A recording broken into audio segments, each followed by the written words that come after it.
Hello everyone and welcome to the 9th episode of the Hotlapper, which is here on the Hotlapper YouTube channel, where we put cars around the test track and we put the times up on a leaderboard and compare them all.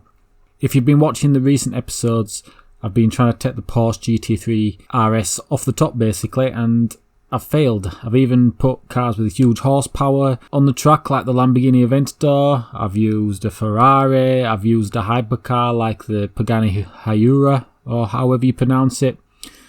So this week I've gone with a bit of a wild card, in the sense that it's not a very popular car, but when it was released back in 2010, it took everyone by surprise. It was faster than anyone thought.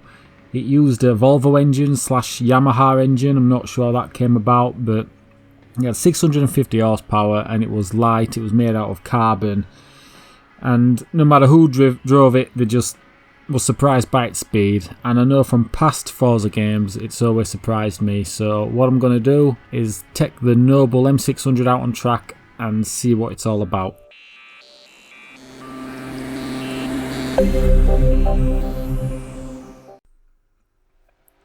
And so it is here, the Noble M600, and it come out in 2010, so we got to realise this is an old car, so that makes it even more special in my mind. And I think its looks are quite, you know, they're not the most outrageous looks on a car, but it does look quite good as well. And the first thing I noticed while driving this car is the torque, the engine. No matter where you are in the rev range, you've got bags and bags of power. Usually with twin turbo engines, you know, they are good, they don't suffer from so much like these days, but this particular car, you don't feel like you have to look after the turbos, like have them spooled up ready. You just floor the car, you've got the power. It's as simple as that, and I think that is what gives it an edge over all the other cars in the S-Class at least. You've just got the power and it's instantaneous. So you've definitely got speed, and it's because of that torque, and you've got 650 horsepower as well, so you really don't need to worry. You floor it, you go in. Another thing that I question is usually when you've got so much power and so much torque, you've got a tricky car to handle. With the Noble, not so. I mean, you've still got to look after it, but you're not having a hard time with it. Also, with the Noble, I'm not sure how it's so stable. I mean, there doesn't seem to be that much like aerodynamics on the body of the car, so how much downforce is there? With this amount of power, you'd think it'd need quite a lot, but it's quite a clean looking car. I don't know if it's got like aerodynamics going on underneath the car, like a diffuser or anything, but if it does or it doesn't, it's still easy to control, so it doesn't matter. It's obviously working, and that's that. Also, the footprint of the car, it seems to be a wide car, it feels planted, and I think what the Noble is about is just a planted car with power it can put down on the ground and therefore set the times that it does. So with that said, let's go into the hot lap and see what time it can manage.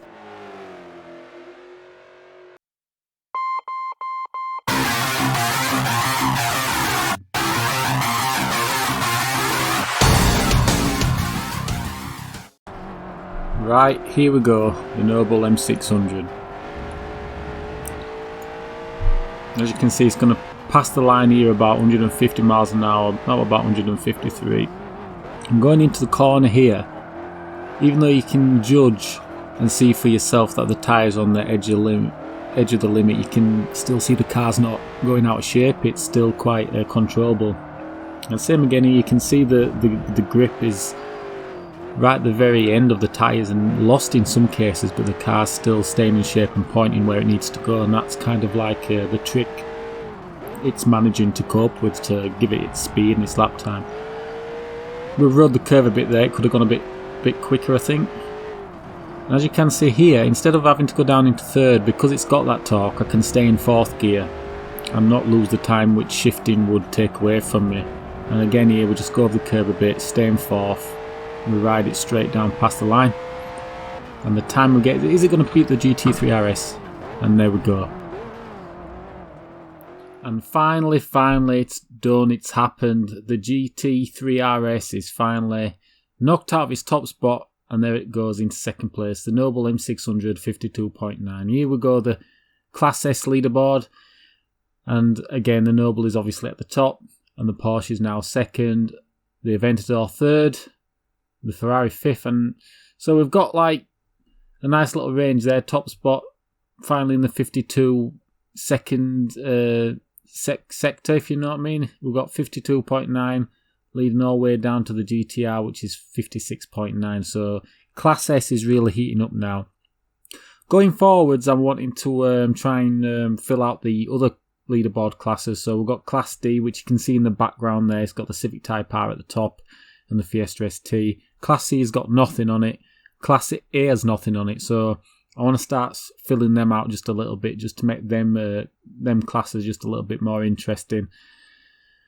So yeah, I hope you like and subscribe if you enjoy the show.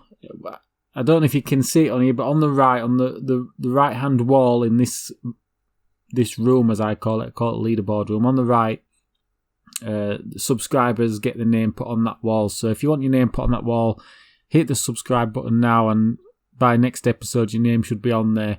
You do have to make sure you've got your subscribe list shown as public, on your YouTube settings. Make sure that's the case, and I can see you then on my analytics when I go on there, and I'll get your name on the wall. And I'm going to start showing that wall more frequently when it comes to the leaderboard showing at the end of the videos. So thank you, and until next time, goodbye.